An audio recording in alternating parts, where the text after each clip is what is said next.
Guys, good evening. So, magpapagabi na din guys. Ito, yung content sa ating vlog, nakita ko na po yung manok natin na nakatakas rito na light Sussex na manok natin, heritage. Bali 3 days ko na po ito nang hinanap. Pero naglagay ako dito, nagkala ko dito ng nagsiga ako dito ng apoy, tapos naging topic namin. Yun, nakita namin doon pala, guys. Banda. Dito pala yung manok na 3 days na nawawala.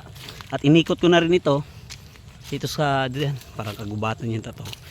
Wala kami nakita. Bale, kanina nagtapi kami. Yun, nakita. Doon pala siya. Banda guys. Yun pala. Yun. Yan. Bale, 3 days na namin itong hinanap. Ngayon lang namin nakita.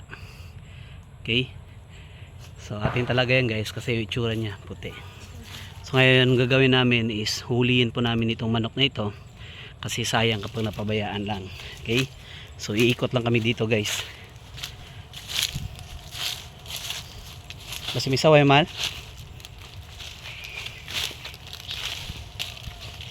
3 days kasi namin itong hinanap.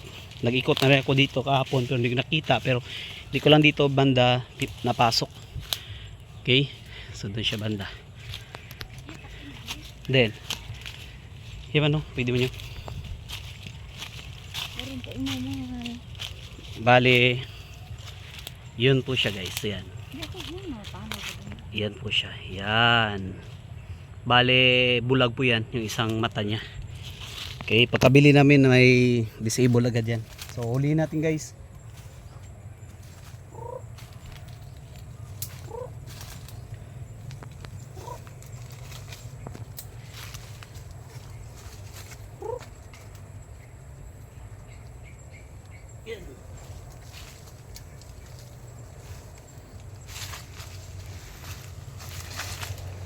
Bali, ito po yung manok natin guys.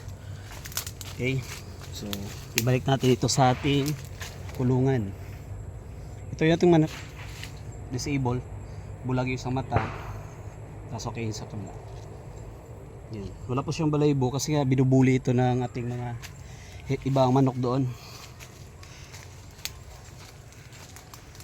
At mabigat kasi ito yung manok natin guys, mabigat ito at busog na busog po. Okay, bali, after 3 days nakita na natin yung ating manok kasi nangingitlog po ito guys. What? Nakita ng itlog?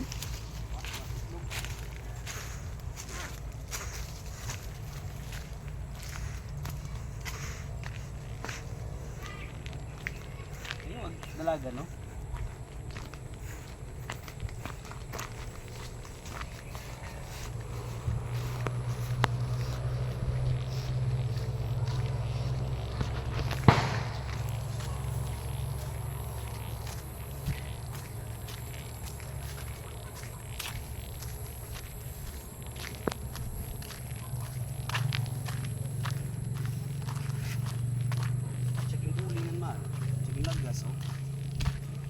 Daming sugat.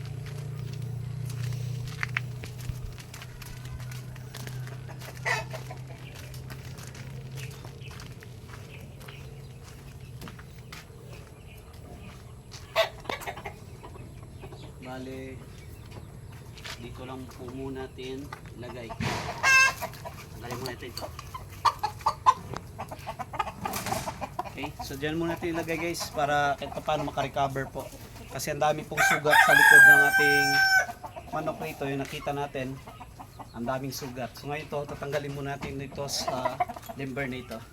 Okay, so thanks God at pakita po natin ulit yung ating manok na nawala rito. Kasi nangingitlog ito guys, ito yung pinakamaraming nabibigyan ng itlog dito. At nakapag-produce na rin ng mga maraming sisil. Okay, ito, ibalik muna natin ito sa ating niyang kulungan. Yan.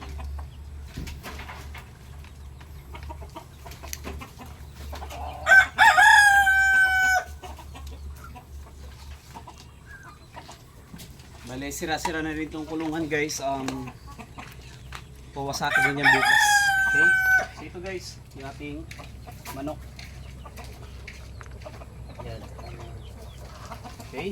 So papalakasin muna natin ito para kahit papano makarecover and then makapagbigay ulit ng maraming itlog at makaproduce ng maraming sisil. Okay, so yun lang guys ating content sa ating vlog and thank you guys for watching.